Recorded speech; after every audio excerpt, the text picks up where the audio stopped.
Iniciamos entonces. Muy buenas noches. El día de hoy ya empezamos a hacer la revisión de la temática para la semana 4, análisis y preparación de sustancias orgánicas de uso cotidiano. Como parte del módulo 3, química orgánica para su aplicación de la maestría en física química para educación secundaria comunitaria productiva. Bien, los contenidos que tenemos el día de hoy: determinación de estructuras moleculares, métodos de purificación y separación, determinación de fórmulas, determinación de masas moleculares y pruebas químicas enfocadas al análisis funcional. Iniciamos con la primera parte, determinación de las estructuras moleculares. Bien, para poder identificar entonces estas estructuras moleculares, se pueden llevar adelante dos tipos de metodologías, una de análisis y otra de síntesis.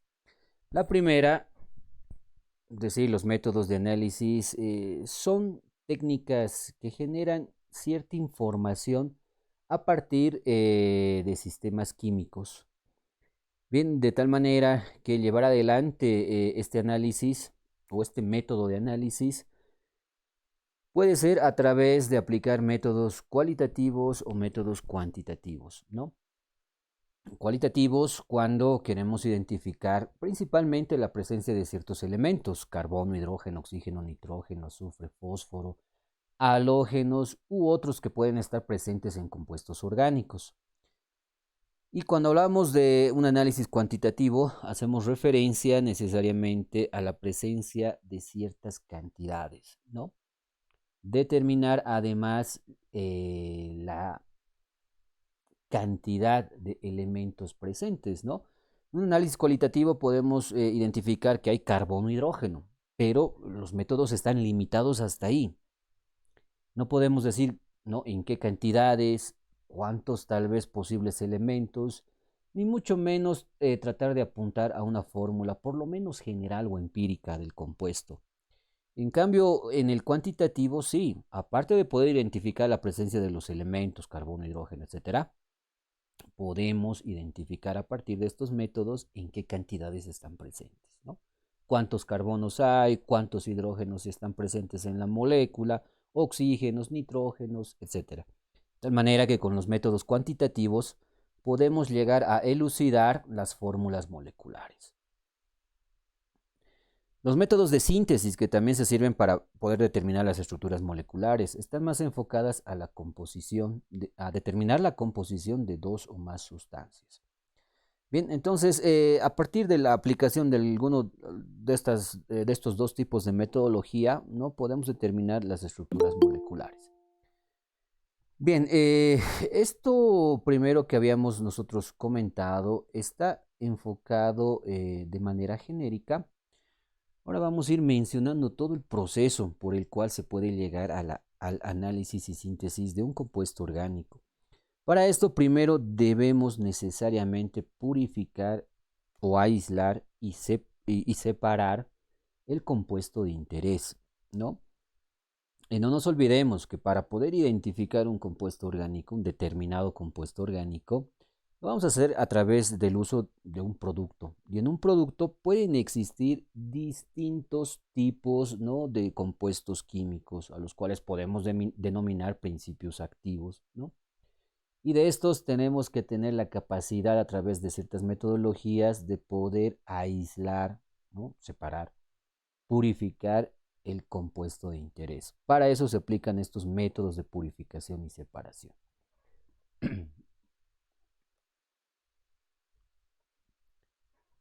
Bien, estos métodos, ¿para qué sirven? Determinar la pureza y aislar componentes. Es importante de forma inicial. Como ya les comentaba, los compuestos orgánicos en su mayoría no están en estado puro, no, salvo algunos casos muy característicos, pero la mayoría de ellos están presentes en productos, en sistemas biológicos, de tal manera que poder estudiarlos de forma integral llega a ser muy complejo, ¿no? Es más, solamente les doy un ejemplo: el tratar de entender todo el metabolismo celular, es decir, cómo interaccionan, ¿no?, todos los compuestos químicos orgánicos o biomoléculas denominadas de esta manera dentro de la célula, de forma integral inicialmente ha sido pues imposible. Lo que se ha hecho necesariamente es ir identificando, ¿no? Aislando y cada uno de los componentes participantes de estas reacciones metabólicas. Y una vez identificados, ¿no? Ya sea de forma cualitativa o de forma cuantitativa, recién se ha podido entender, ¿no? Su comportamiento de forma integral, de tal manera que se puede entender cómo se lleva adelante una reacción metabólica. Y en realidad eso es lo que se hace de forma general, ¿no? Nosotros tenemos tal vez o que tenemos la intención de aislar, estudiar un producto específico, pues lo primero que tenemos que hacer es separarlo, aislarlo. Y a partir de esto, pues determinar la pureza del mismo. Y de esta manera, pues nos acercamos a llevar adelante una técnica analítica. Dentro de estos métodos de purificación y separación, ¿no? Tenemos la destilación, la cromatografía, la cristalización, el arrastre por vapor, entre los principales. La destilación principalmente es un método de separación que está basado en la aplicación, ¿no? Principalmente del punto de ebullición de ciertos compuestos químicos orgánicos. Entonces, a partir de este pasaje del estado líquido al estado sólido, perdón, mil disculpas, del estado líquido al estado gaseoso, no se pueden aislar y separar ciertos compuestos orgánicos. ¿Por qué? Porque cada compuesto orgánico llega a tener un punto de ebullición distinto, ¿no? Tal vez tenemos una mezcla, para que me entiendan mejor, una mezcla de agua con alcohol. Tratar de separar esta mezcla, esta combinación, esta solución, llega a ser imposible, a no ser que apliquemos un método como la destilación, ¿no? La solución que tenemos, la mezcla de agua con alcohol, lo empezamos a calentar, controlamos la temperatura y nos encontramos con que alrededor de los 78 grados Celsius, ¿no? Empieza a generarse vapor. Y es en este punto en el cual el alcohol está pasando pues del estado líquido al estado gaseoso. De esta manera separándose de las moléculas de agua. Entonces, obviamente ese vapor generado, ese gas, no se va a perder en la atmósfera. Se tiene pues todo un complejo, un sistema de instrumentos, de equipos y materiales volumétricos principalmente, con la finalidad de captar, recibir este gas y luego, no por un proceso de condensación, favorecer nuevamente que este gas pase al estado líquido y este líquido, ¿no? Recolectarse en un frasco distinto. Y es que la temperatura, a medida que vayamos nosotros aplicando, ¿no? Más temperatura, va a llegar un momento en el cual se va a mantener constante. Y justamente va a ser ese punto de ebullición en el cual el alcohol va a estar separándose del agua. Esa temperatura no va a aumentar, ¿no? Y por un lapso de tiempo se va a mantener de forma constante hasta que se logren pues evaporar todas las moléculas del alcohol. Posteriormente la temperatura empieza a subir, ¿no? Y si estuviéramos a nivel del mar, pues alrededor de los 100 grados Celsius, ya empieza a evaporarse el agua. Y el agua puede recibirse de la misma manera, ¿no? De manera que al final vamos a tener dos frascos, dos recipientes que contienen los dos componentes de la mezcla o solución original. Entonces, dentro de la destilación tenemos la simple, fraccionada, al vacío, molecular, la destilación seca, etc. La cromatografía es otro método de separación. En la destilación usualmente se separan líquidos. En cambio, en la cromatografía pueden separarse líquidos, pueden separarse sólidos, así como también gases. Esa es la ventaja principal de la cromatografía. Los distintos tipos de cromatografía que existen, ¿no? Columna, en capa fina, en papel, cromatografía de gases o HPLC. Entonces, la cromatografía se basa en el uso de ciertos solventes o mezcla de solventes, de tal manera que la solubilidad, en este caso, especialmente si hablamos de la columna de papel o capa fina, está basado justamente en el grado de solubilidad de los compuestos orgánicos en cierto tipo de solventes orgánicos o bien mezcla de solventes. de tal manera que la presencia de un componente semejante a un papel filtro absorbente, pues va a permitir la separación de los componentes. Esto también basado en el peso molecular de los mismos, ¿no? Y esa es, digamos, la ventaja de la cromatografía. Bastante utilizado en lo que concierne la investigación. Inclusive en la parte analítica y clínica, pues se utiliza bastante la cromatografía hoy en día. La cristalización, miren, y solamente les comento algo tan sencillo como llevar adelante una prueba de embarazo, tiene su base analítica sobre la inmunocromatografía, ¿no? Separación de proteínas, en este caso la detección de la hormona gonadotropina coriónica humana. Y bueno, no todo este método, esta técnica está pues contenida en unos tacos o en cintas de papel absorbente y no se puede hacer el diagnóstico muy sencillo el procedimiento, es un método rápido, en menos de 5 minutos se puede tener el resultado. Es más, no solamente nos restringimos a la prueba de embarazo, ¿no? La prueba de HIV o VIH, prueba rápida, lo propio, como tamizaje se lo puede utilizar. La prueba de antígeno nasal, ¿no? Con esta situación de COVID-19, de la misma manera, tiene su base metodológica a través del uso de la inmunocromatografía. Cristalización, ¿no? La capacidad de algunos líquidos en pasar a un estado cristalino, la formación de los cristales por precipitación, ya sea por adición de ciertos compuestos químicos que favorezcan, ¿no? Tal vez también alterar el pH, manipulación del potencial de hidrogeniones, o también pues la aplicación, ¿no? de temperaturas, distintos grados de temperatura que van a favorecer los procesos de cristalización y de esta manera separar ciertos compuestos especialmente si hablamos, ¿no? de soluciones o mezclas que contienen sales disueltas, ¿no? en algún solvente, especialmente agua.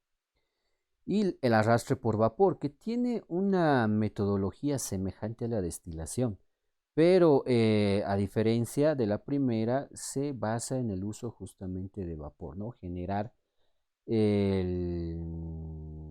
cierta cantidad de vapor y este vapor, ¿no? tener la capacidad de poder disolver cierto tipo de compuestos orgánicos basado obviamente en su solubilidad, en su peso molecular, de manera que permita la separación.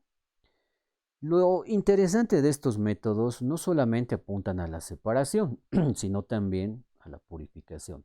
Una vez que los separamos, pues tenemos ya que el compuesto de interés está en un estado más puro. Criterio de pureza. ¿Qué es la pureza?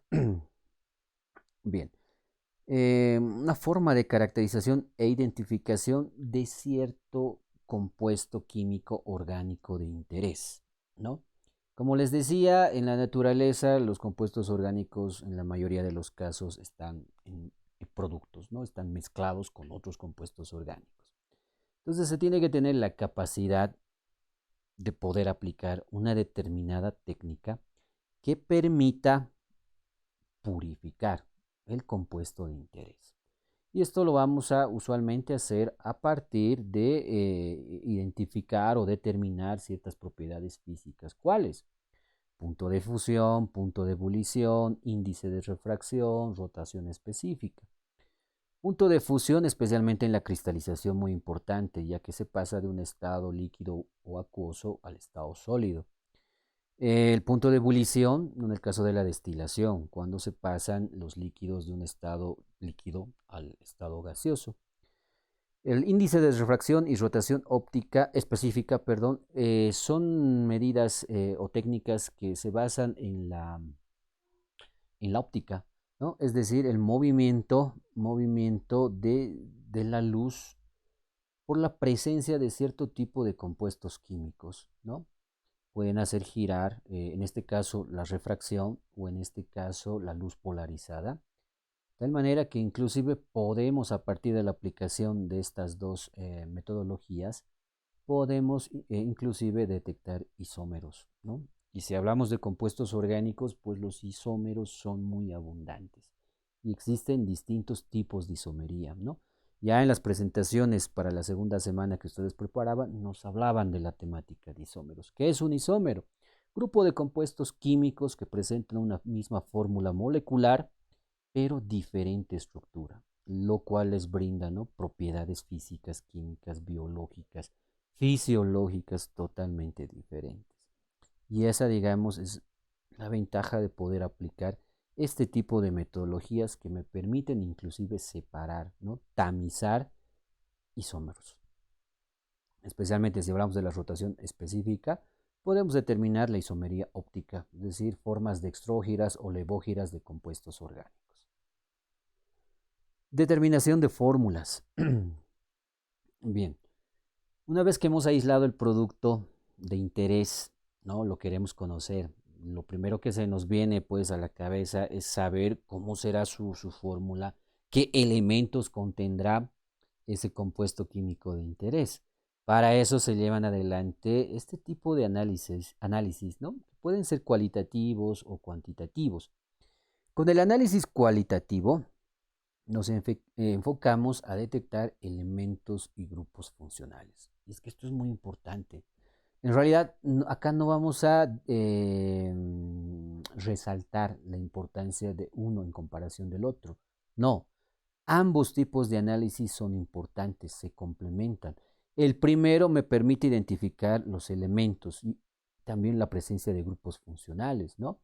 Elementos, si hablamos de compuestos orgánicos, pues carbono, hidrógeno, oxígeno, nitrógeno, fósforo, azufre y tal vez compuestos halogenados si estuvieran presentes, ¿no?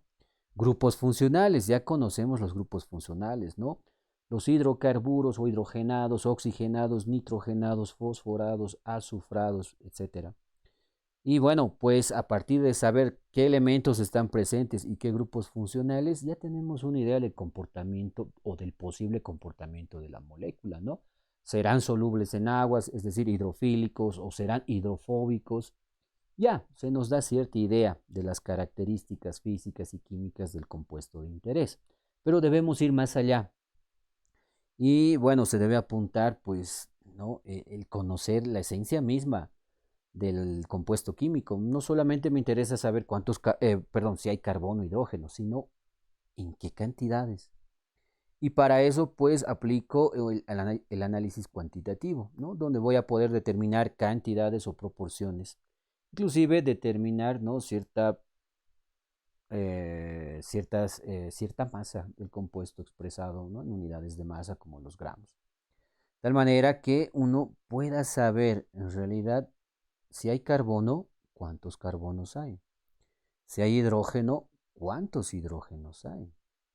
Y si hay oxígeno, ¿no?, ¿cuántos oxígenos estarán presentes? De tal manera que a partir de esas cantidades determinadas, pues tengo una idea por lo menos de la fórmula general del compuesto químico, ¿no? Y de esta manera, pues ya acercarme, aproximarme a la identificación del compuesto orgánico de interés. Determinación de masas moleculares. Existen diferentes tipos de métodos. Tenemos los físicos químicos, ahí está el método de Victor Meyer, métodos crioscópicos, ebullioscópicos. Dentro de los métodos químicos, reacciones con estándares. ¿Qué es un estándar? Es un compuesto químico de concentración conocida. Y usualmente se hace una comparación, ¿no? Queremos tal vez aislar un compuesto X o determinar la masa molecular de un compuesto X, solamente lo vamos a poder determinar a partir de compararlo con una molécula que ya se conozca, de peso molecular conocido. De tal manera que ahí podamos hacer, ¿no?, una comparación y de esta manera pues podamos dar un aproximado del peso o masa molecular, ¿no? Entonces, a esto podemos sumar, y bueno, no están mencionados acá, ¿no?, pero métodos como la electroforesis ayudan bastante, por lo menos en lo que concierne el área de las ciencias biológicas, se aplica bastante lo que es el método que les había mencionado, donde se puede hacer una separación a partir de comparar con ciertos patrones de pesos moleculares. Pero obviamente antes de siquiera no pensar en darle una posible corrida electroforética para determinar el peso molecular, pues lo que primero se debe hacer es aislar el compuesto de interés y después a partir de identificar la composición elemental, la presencia de grupos funcionales, la cantidad de elementos presentes, pues recién me puedo animar a llevar adelante un análisis para determinar los métodos, las masas moleculares, ¿no? Bien, pruebas químicas enfocadas al análisis funcional. Bien, ¿cuál es el objetivo del análisis funcional? Determinar los grupos funcionales presentes. A partir de la aplicación de un análisis funcional, yo puedo detectar específicamente qué grupos funcionales están presentes en ciertos compuestos químicos. Es así que los grupos funcionales que ya conocemos hasta el momento, dentro de lo que son los compuestos orgánicos, ¿no? Tenemos hidrogenados, oxigenados, nitrogenados, fosforados, azufrados, que se caracterizan por la presencia de cierto tipo de elementos característicos, ¿no? En los hidrogenados solamente carbono-hidrógeno. Por eso también reciben ese denominativo de hidrocarburos, ¿no? La característica principal de este grupo de compuestos es que son hidrofóbicos, no se mezclan con el agua. ¿No? Imposible. ¿Por qué? Porque dentro de los elementos que están presentes, pues no hay elementos electronegativos. Solamente está presente carbono, hidrógeno y el enlace que se forma entre estos dos, pues es un enlace covalente altamente estable que no genera cargas. Y esto hace imposible que puedan interactuar con las moléculas de agua. Por eso son insolubles en agua, hidrofóbicos, pero sí pueden ser solubles en otro tipo de solventes de naturaleza orgánica como el benceno, el cloroformo, etc. Los oxigenados, a diferencia de los anteriores, estos son hidrofílicos o también pueden ser anfipáticos, mucho dependerá de la cantidad de carbonos o hidrógenos presentes en su estructura. De todas maneras, la presencia del oxígeno hace que este grupo de compuestos químicos sean más solubles en el agua. ¿Por qué? Porque el oxígeno, al ser un elemento electronegativo, es capaz de formar puentes de hidrógeno con las moléculas de agua, ¿no? De tal manera que estos puentes de hidrógeno en realidad son interacciones electrostáticas, atracción de cargas positivo con negativo. Mientras más oxígenos haya, se generan más puentes de hidrógeno y esto hace que este compuesto sea más soluble en el agua, ¿no? Ejemplos, el alcohol con agua, el etanol con el agua. ¿Será soluble? Sí, altamente soluble. El ácido acético tiene dos oxígenos. ¿Será soluble con el agua? Sí, altamente soluble.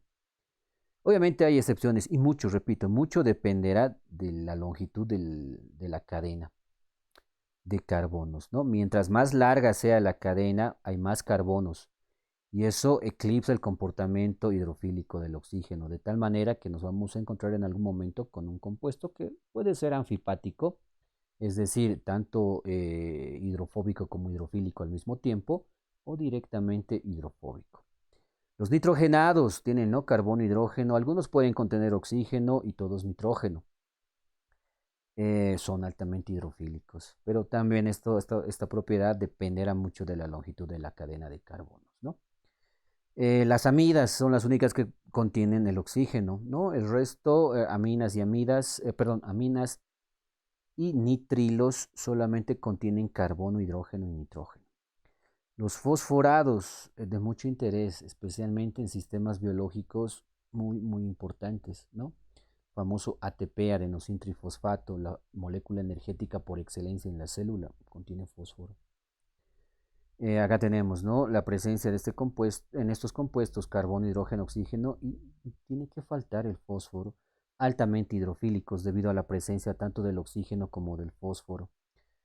Y bueno, por lo menos hablando en sistemas biológicos, ¿no?, el ATP de mucha importancia porque es la forma en la cual la energía es captada y transformada en energía química y obviamente utilizada para llevar adelante todos los procesos y reacciones que se requieran para la célula, para el organismo. azufrados, ¿no? Aparte de carbono, hidrógeno, algunos pueden contener oxígeno y otros, de hecho, bueno, todos los de este grupo tienen que contener azufre, ¿no? Por lo menos en sistemas biológicos son muy importantes, tanto los oxigenados, nitrogenados, fosforados y azufrados de mucha importancia, ya que juegan o están presentes en moléculas que juegan un papel o un rol muy importante dentro del metabolismo celular, ¿no? La acetilcoenzima A, por ejemplo, contiene azufre. Las proteínas, los péptidos, aminoácidos como la cisteína, la metionina, contienen azufre. Y entendiéndose que la metionina es un aminoácido esencial, es decir, que tiene que necesariamente provenir de la dieta, ya que somos incapaces de sintetizar ese aminoácido. Entonces, como ustedes pueden apreciar, la identificación de estos grupos funcionales de mucha importancia en la naturaleza, ¿no? Bien, eso en cuanto a la revisión del texto académico. Si ustedes tuvieran alguna pregunta, adelante por favor, tienen la palabra.